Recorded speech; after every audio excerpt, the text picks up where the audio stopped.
Yurdumyzyň ähli ýerlerine bolşaýaly Balkan vilayatyny da hormat prezidentimizin taýsy tagalary bilen milli ykdysadymyzyň dokma senagaty barha belend ösüşleri besenýär. Türkmenistanyň dokma senaгаty ministrliginiň Balkan vilayatynyň Gadalarabad etrawyna Balkan dokma ýapak görnüşli paýdalar jemgyýeti öwga münasip işler alyp barýar.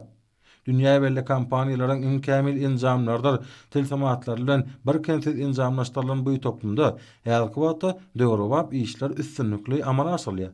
Paýta süýme kärhananyň bölümlerine ýokary kil üngelerine laýyk durly ölçeklerdäki ýüplüge gurilýar. Toplumdaky bölümlerde oturulan kämil enjamlara ýüplük taýýarlamak üçin zerur bolan çyýmal, kuwwatly howa sorjy ulgamlar arkaly berilýär.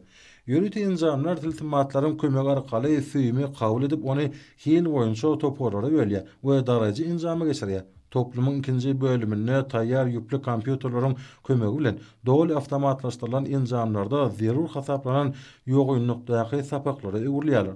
Ýurdumyň ykdysady kuwwatynyň artmagyna öňjeli goşun goşmagy başarýan Balkany dokmaçylary haral zähmet çekmäge döredip berýän giň mümkinçilikler üçin türkmen halkynyň milli lideri Gahrman Akadamyda hem de hormat prezidentimiz Arkadaly Gahrman Serdalymyza alkyş aýdýarlar.